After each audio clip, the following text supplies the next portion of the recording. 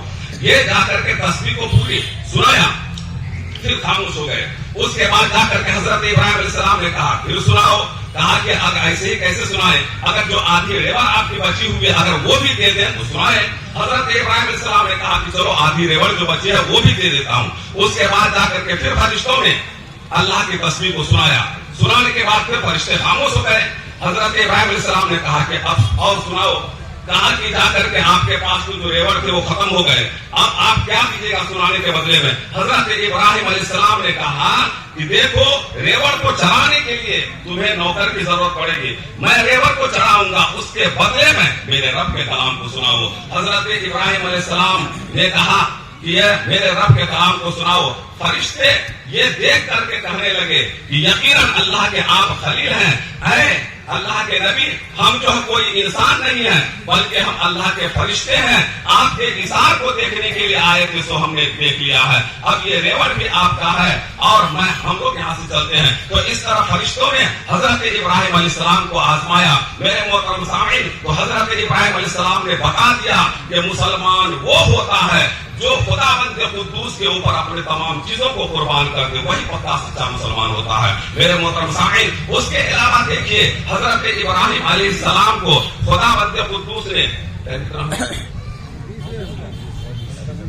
حضرت ابراہیم علیہ السلام کو خداوند قدوس نے جب بیٹے کی قربانی کا حکم دیا، خداوند قدوس کے حکم کے سامنے اپنے سر کو جھکا دیا.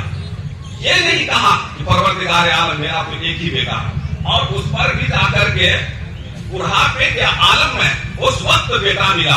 اب جانتے ہیں کہ اگر کسی کے گھر میں شادی کے بعد 2 سال 3 سال بعد اگر تک بچہ نہیں ہوا تو لوگ کہنے لگتے ہیں کہ دیکھو اس کی بیوی باز ہو گئی، اور اس کے گھر والے بھی اس کو تانا دیتے ہیں، چاروں طرف یہ کرتے ہیں. اور پھر اگر اسی آدمی کو 5 سال بعد 10 سال بعد اگر بچہ ہوتا ہے تو جانتے ہیں گھر میں کتنی خوشی ہوتی ہے، اور اس بچے کے لیے اپنا سب قربان کرنے کے لیے تیار ہو جاتے ہیں، یہاں تک کہ اپنی جان کو بھی قربان کرنے کے لیے. کبھی اگر اس بچے پر کوئی حملہ کرے گا تو اس بچے کو لگنے نہیں دے گا بلکہ باپ اور ماں اپنے آپ کو سامنے پیش کر دے گا کہ چاہے میری جان چلی جائے لیکن ہم اپنے بچے کی جان نہیں جانے دیں گے. میرے محترم سامعین، دیکھیے آج کل کے مسلمانوں کا یہ حال ہوتا ہے اور انسانوں کا ہوتا ہے، اور فطری بات ہے کہ بچے سے لوگ محبت کرتے ہیں. لیکن حضرت ابراہیم علیہ السلام کو دیکھیے کہ خداوند قدوس سے کتنی محبت ہے اور خداوند قدوس کے کتنے فرما بردار ہیں کہ خداوند قدوس نے خواب میں بتایا کہ تم اپنے سب سے پیاری چیز کو قربان کرو. حضرت ابراہیم علیہ السلام سمجھ گئے کہ دنیا کے اندر سب سے اگر میری پیاری چیز ہے تو میرا بیٹا ہے.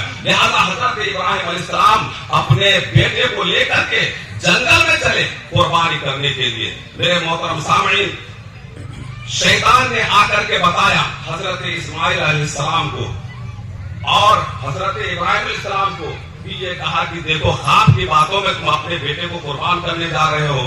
حضرت اسماعیل علیہ السلام سے کہا کہ تمہارا باپ جو ہے تمہیں قربانی کرنے کے لیے لے کے جا رہا ہے.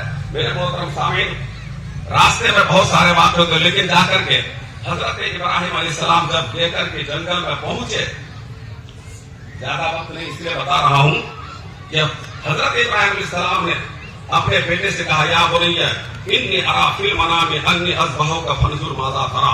اے میرے بیٹے، میں نے خواب میں دیکھا کہ میں تجھے اللہ کے راہ میں اپنے ہاتھ سے ذبح کر رہا ہوں، بتاؤ تیرا کیا ارادہ ہے. حضرت اسماعیل علیہ السلام نے جب یہ سنا کہ اللہ کے راہ میں ذبح کر رہا ہوں تو یہ نہیں کہا کہ ابا جان میں آپ کا اکلوتا بیٹا ہوں، آپ مجھ کو ذبح کریں گے.